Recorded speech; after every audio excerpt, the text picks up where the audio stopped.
आज हम डिस्कस कर रहे हैं स्किन फीचर्स ऑफ कोविड-19। मैं हूं doctor Archit Agrawal, consultant dermatologist practising in Faridabad. कोविड-19 एक ऐसी बीमारी है जिसके बारे में कुछ टाइम पहले तक कुछ ज़्यादा नहीं पता था। जैसे जैसे साइंटिफिक डाटा इकट्ठा हो रहा है तो हम समझ पा रहे हैं कि डिफरेंट ऑर्गन्स में क्या क्या चेंजेस होते हैं कोविड-19 में। जहाँ तक स्किन का सवाल है, कोविड-19 दो तरीके से स्किन को ज़्यादातर अफेक्ट करता है। या तो उसमें हमें इन्फ्लेमेटरी लीजन्स मिलते हैं या वैस्कुलर लीजन्स मिलते हैं। इन्फ्लेमेटरी लीजन्स से मेरा मतलब है एक एलर्जी या फिर एलर्जिक रिएक्शंस जो बॉडी में वायरस के अगेंस्ट में होते हैं, जो कि बॉडी का इम्यून सिस्टम लेके आता है। अब जो इन्फ्लेमेटरी या एलर्जिक रिएक्शंस हैं, इसके अंदर सबसे कॉमन आता है मैकुलोपेपुलर रैश। मैकुलोपेपुलर रैश एक ऐसा रैश है जिसके अंदर लाल निशान होते हैं शरीर पर, जिसमें खुजली हो सकती है, जो फ्लैट छोटे दानों के जैसे शुरू होते हैं। धीरे धीरे वो बढ़ते जाते हैं नंबर में भी और साइज़ में भी, और ज़्यादा से ज़्यादा एरिया को कवर करते हैं। ज़्यादातर पेशेंट्स के अंदर ये वैसे छाती, पेट और पीठ में ही होते हैं, मतलब कि सेंट्रल बॉडी में ही होते हैं, और हाथ पैर वगैरह में ये कम होते हैं। ये सबसे कॉमन रैश है। फिर आता है हमारा पैपुलोवेसिकुलर रैश। पैपुलोवेसिकुलर रैश क्या होता है? इसके अंदर दाने होते हैं, लाल दाने होते हैं। अगेन छाती, पेट और पीठ पे ज़्यादा कॉमन होते हैं। ये उठे हुए दाने होते हैं और इसमें धीरे धीरे पानी भी बन सकता है दानों के अंदर, और किसी किसी दाने में पस भी बन सकती है। फिर हमारे आता है अर्टिकेरिया। अर्टिकेरिया जिसको हिंदी में हम छपाकी बोलते हैं या पित्त की बीमारी बोलते हैं। ऐसे निशान होते हैं जिसमें खुजली होती है और लाल निशान होते हैं, जैसे कि मच्छर काटा हुआ निशान होता है। ये शरीर में किसी भी बॉडी के किसी भी पार्ट में हो सकता है और इसके अंदर खुजली होती है। ये 1/10 पेशेंट में देखा गया है, मतलब जितने भी पेशेंट जिनको रैश आ रहा है उसमें से 10% पेशेंट में ये छपाकी जैसे निशान देखे गए हैं।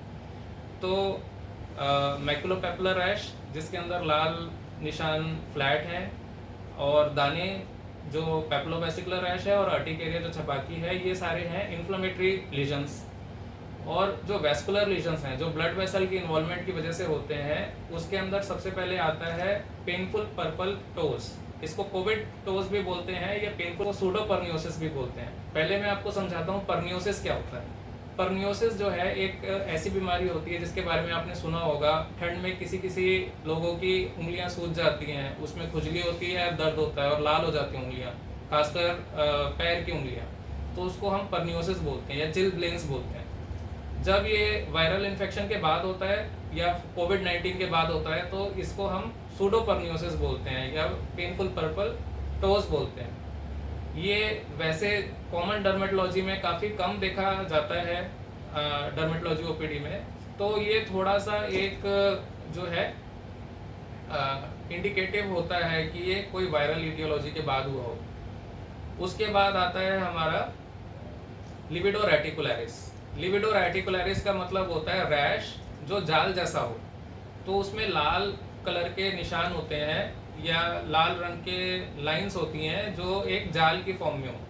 ये किसी भी बॉडी पार्ट पे हो सकता है, लेकिन ये ज़्यादातर ट्रंक, मतलब कि छाती, पेट और पीठ और थाइस वगैरह पे कॉमन होता है। ये भी कॉमन डर्मेटोलॉजी में काफ़ी कम देखा जाता है, तो ये भी थोड़ा सा अलग सिम्टम है। फिर लास्ट में जो है पेटेकी होती है। लाल निशान होते हैं, खून के चकत्ते से होते हैं। वो हाथ लगाने से या फिर दबाने से जो है वो हटते नहीं हैं। तो बेसिकली वो स्मॉल ब्लीडिंग स्पॉट्स होते हैं। कोई भी स्किन रैश जो है कोविड के बाद जो हो रहा है, वो मैक्सिमम 99% केसेस में सेल्फ रिजॉल्विंग होता है, तो हमें कोई चिंता करने की बात नहीं है। सेकेंड आते हैं हेयर चेंजेस।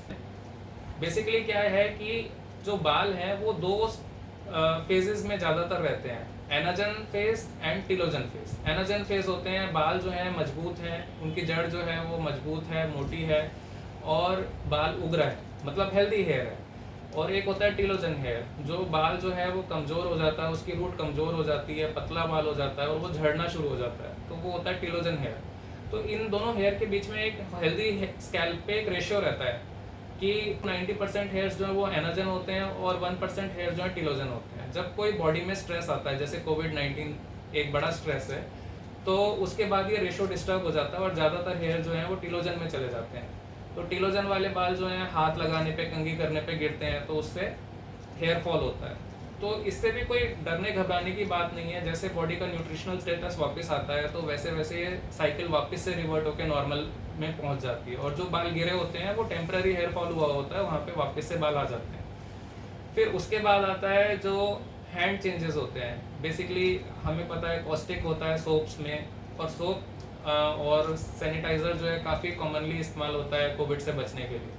तो उसकी वजह से क्या है, स्किन में इरिटेशन होती है, स्किन में ड्राइनेस होती है, उसकी वजह से स्किन रेड हो जाती है और इची हो जाती है। तो हैंड जो है वो एलर्जिक हो जाता है, तो उसको हैंड डर्मेटाइटिस बोलते हैं, इरिटेंट कॉन्टैक्ट डर्मेटाइटिस बोलते हैं। इससे बचने के लिए हमें मॉइस्चराइज़र लगाना चाहिए हाथ धोने के बाद। ये एक सॉफ्ट साबुन जो जिसमें कॉस्टिक कम हो और मॉइस्चराइजिंग सोप हो, उसको इस्तेमाल करना चाहिए। इसके बाद जिन पेशेंट्स को एक्ने की कंप्लेंट है, या जिनका फेस काफ़ी ऑयली है, उनको ज़्यादा मास्क पहनने की वजह से पोर ब्लॉक हो जाते हैं और एक्ने हो जाते हैं, जिसको हम बोलते हैं मास्क एक्ने। और ये खासकर हेल्थ केयर प्रोफेशनल्स में ज़्यादा कॉमन है, जो पूरे टाइम मास्क लगा के रखते हैं। एस्पेक्ट जो स्किन से कंसर्न्ड है वो मैं आपके सामने लाना चाहता हूँ। अगर आप कोई क्रॉनिक स्किन डिजीज़ से सफ़र करते हैं, जैसे सीवियर सोराइसिस या इम्यूनोबुलस डिजीज़ से सफ़र करते हैं, और आपकी काफ़ी लंबे टाइम से दवाइयाँ चल रही हैं, जैसे इम्यूनोसप्रेसेंट्स जैसे मेथोट्रेक्सेट, साइक्लोस्पोरिन, या फिर आपकी कोई स्टेरॉइड्स चल रही हैं, तो उस केस में आपको कोविड-19 से ज़्यादा बच के रहने की ज़रूरत है।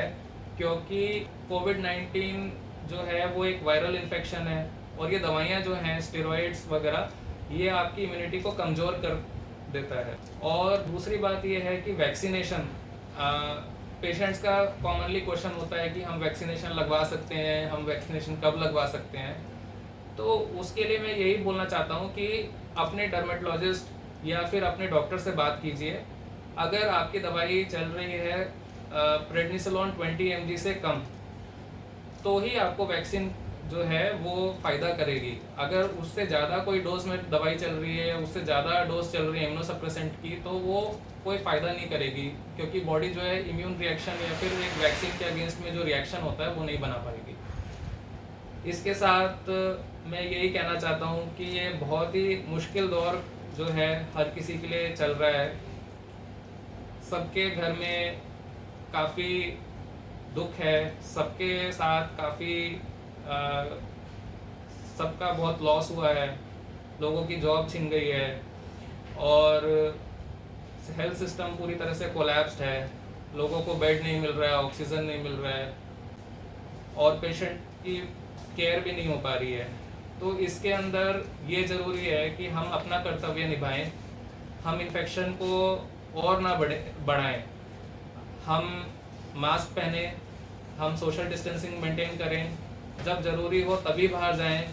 अगर हमारा काम घर पे बैठे ही हो सकता है तो हम घर से ही काम करें, और हाथ धोएं, सैनिटाइज़र यूज़ करें।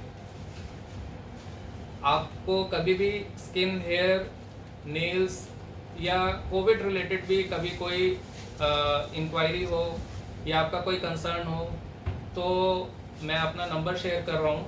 मेरा नंबर है 8686863140। मैं रिपीट कर रहा हूँ 8686863140। आप इस पे मेरे को व्हाट्सएप कर सकते हैं। और दोस्तों, इस मुश्किल समय में एक दूसरे का साथ देने की ज़रूरत है। जो भी हमसे बल पड़ पाता है, जो भी आप कर सकते हैं दूसरे के लिए, खुद के लिए, सबसे पहले तो आपको खुद को सेफ रखना है। दूसरा, आपको इन्फेक्शन को बढ़ने नहीं देना है। तीसरा, आपको दूसरों की मदद करनी है। अगर आप ब्रेड बनाते हैं तो आप दूसरे को ब्रेड दे सकते हैं, रोटी दे सकते हैं। आपको सिलाई आती है, आप मास्क बना सकते हैं। आप अपनी तरीके से दूसरों की मदद कर सकते हैं।